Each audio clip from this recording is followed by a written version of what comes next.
এই রহিম, কোনে গেছিলা?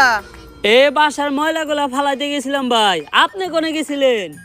আমিও এই ক্ষেত্রে ময়লাই ফালাইতে গেছিলাম, আমার পার্সোনালটা। ভাই খেতে খুঁতে আগেন কে? বাইতে টয়লেট নাই? আরে টয়লেটে আঁকতে গেলে লাইট জ্বালাইতে হয়, লাইট জ্বালাইলে আবার বিদ্যুৎ নষ্ট হয়, বিদ্যুৎ তৈরি করতে আবার জ্বালানি ব্যবহার হয়। সরকার কইছে জ্বালানি রক্ষা করতে, এর লেগে জ্বালানির অপচয় যাতে না হয় তাই আমি খেতে খুঁতে আগি। আর জানোই তো গ্যাসে তেল নাই, কিন্তু সংসারে তেলের অভাব নাই। হ ভাই, এইটা ঠিক কইছেন।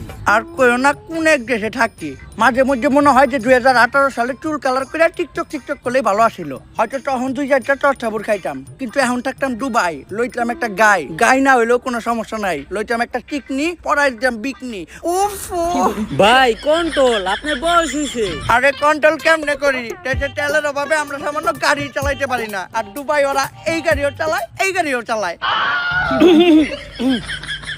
কপালটা ভালো যে দেশে খাস তেলের সংকট পড়ে নাই, নয়তো গাড়ির ইঞ্জিনের লগে লগে আমার ইঞ্জিনও ডাউন করে যেত।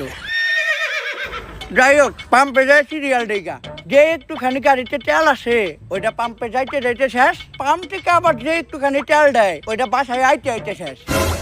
মুহের তেল দিয়ে তো আর দেশ চলে না, মুহের তেল দিয়ে যদি দেশ চলতো তাইলে বাংলাদেশ বিশ্বের তেল সাপ্লাই দিয়ে কুল পাইতো না।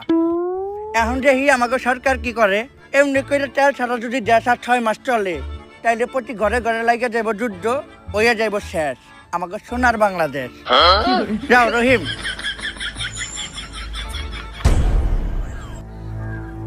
তেল নেই আজকে প্রায় 6 মাস, আর এই 6 মাসে পুরো বিশ্বসহ বাংলাদেশেরও সব কলকারখানা আর যানবাহন বন্ধ হয়ে গেছে। বাংলাদেশও আজকে প্রায় ধ্বংসের পথে। এদেশের মানুষ সরকারের প্রতি প্রচুর ক্ষিপ্ত, যার কারণে এদেশের সরকার প্রধান হওয়া সত্ত্বেও জনগণের ভয়ে এই জঙ্গলে লুকায় আমাকে মিটিং করতে হইতাছে। এর একটা দ্রুত সমাধান করা দরকার। এটা কি মানা যায়? আমরা হলাম এদেশের সর্বোচ্চ বুদ্ধিজীবী এবং নেতা, আর আমরা নাকি আজকে জনগণের ভয়তে জঙ্গলে পলাই আছি। সাদেক, হয়তো থাকতে পারি দুবাই, কিন্তু আমিও জানি যত বেশি মাছ তার তত বেশি পানি। বাংলাদেশ এমন একটা দেশ যে দেশে বুদ্ধিজীবী কমাতে বুদ্ধি নাই, শিক্ষাবিদকে ভিতরে শিক্ষা নাই, নেতাদের মধ্যে নেতৃত্ব নাই, তেলের পাম্পে তেল নাই, কিন্তু বিসিবি আর ক্রিকেট বোর্ডে তেলের অভাব নাই। শেখ সাহেব, এটা কিন্তু দুবাই না, এটা বাংলাদেশ। পোস্ট ডিলিট করেন, নাহলে কিন্তু সমস্যা হইব। মাফি মুশকিলা। আরে এই সব বাদ দিয়া এই সমস্যার একটা সমাধান বের করেন। আরে শেখ সাহেব তো দুবাই থেকে বাংলাদেশে নিয়ে সেল লিগাই। শেখ সাহেব, সাদেক, কয়েক বছর আগে বাংলাদেশ থেকে এক লোক আমার কাছে গেছিল, ওর নাম হইলো রমিজ মাল। ও আমারে ডাকছিল সাদেক তাল, চাইছিল কিছু তেল। আমি ওরে বিশ্বাস করছি, বুঝি নাই ওর